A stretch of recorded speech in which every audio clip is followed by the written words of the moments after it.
अस्सलाम वालेकुम। अजहर नामी किसी अल्लाह के बंदे ने लिखा है कि मैं नहर के किनारे बने ढाबे पे मुर्दा दिली के साथ बैठा चाय का इंतजार कर रहा था।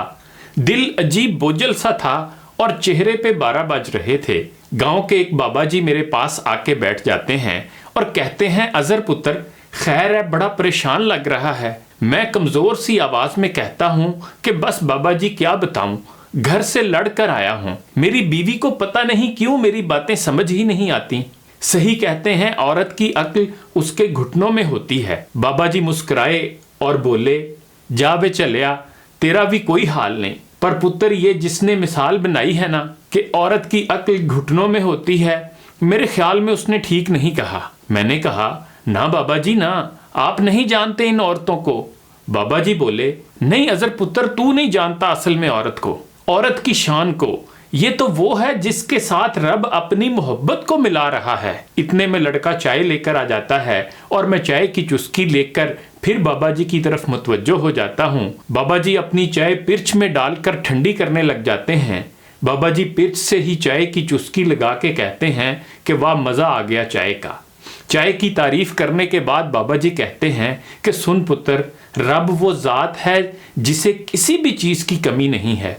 उस ज़ात ने खुद की मोहब्बत के बारे में बताना था कि वो इंसान से कितनी मोहब्बत करता है, तो उसने माँ का नाम लिया कि वो 70 माँओं से ज़्यादा प्यार करता है, जबकि माँ एक औरत है।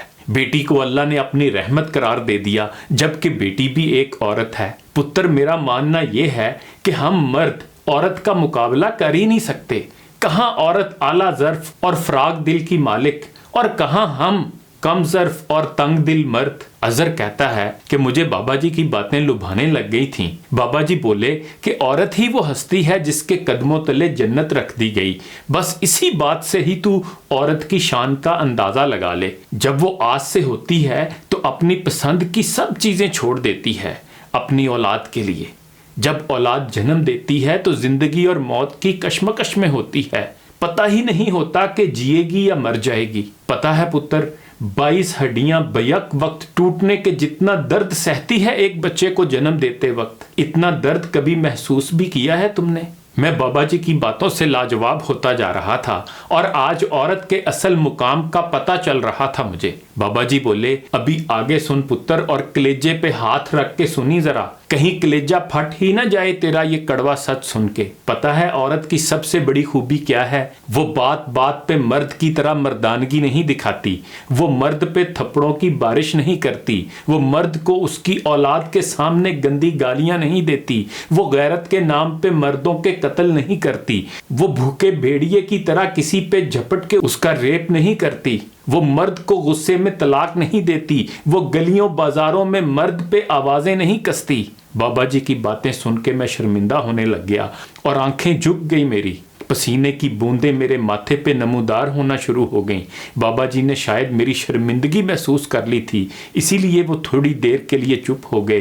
फिर बाबा जी ने ढाबे वाले को चाय के कप वापस ले जाने के लिए आवाज़ दे दी और फिर दोबारा मुझसे मुखातिब हुए और कहा कि पुत्र तू समझदार लड़का है, बस ज़रा जज्बाती हो जाता है। बात की नोयत को समझा कर और फिर फैसले किया कर। पुत्र, एक घर में रोज़ाना सबसे ज़्यादा बार जो नाम लिया जाता है वो एक माँ का होता है या बड़ी बहन का, और ये दोनों औरत ज़ात हैं। हमारे घरों का वजूद औरतों से है। घर मर्द नहीं बसाते पुत्र, औरतें बसाया करती हैं। घर की रौनकें औरतों के ही दम से होती हैं। हर चीज़ सलीके से मिलती है। कपड़े साफ सुथरे मिलते हैं, बर्तन धुले धुलाए मिलते हैं, बेहतरीन खाने हमें नसीब होते हैं, छोटे छोटे बच्चों की देखभाल बखूबी सरंजाम दी जाती है। तो पुत्र, ये सारा जादू एक औरत ही चलाती है, वरना तो एक सगा बाप भी अपने छोटे बच्चे को ज़्यादा देर तक बर्दाश्त नहीं करता।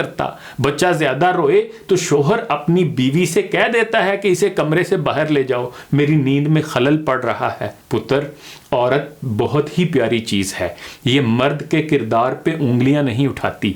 ये मर्द को उसके माजी के ताने नहीं देती। पुत्र, औरत बेटी है तो रब की रहमत है, माँ है तो कदमों तले जन्नत लिए फिरती है।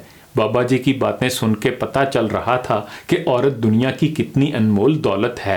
اقبال نے کیا خوب کہا ہے کہ وجود زن سے ہے تصویر کائنات میں رنگ. پھر بابا جی بولے کہ جا پتر گھر چلا جا، تیرا چہرہ بتا رہا ہے کہ تو سب سمجھ گیا ہے اور اب تیرا جلدی گھر جانے کو دل کر رہا ہے.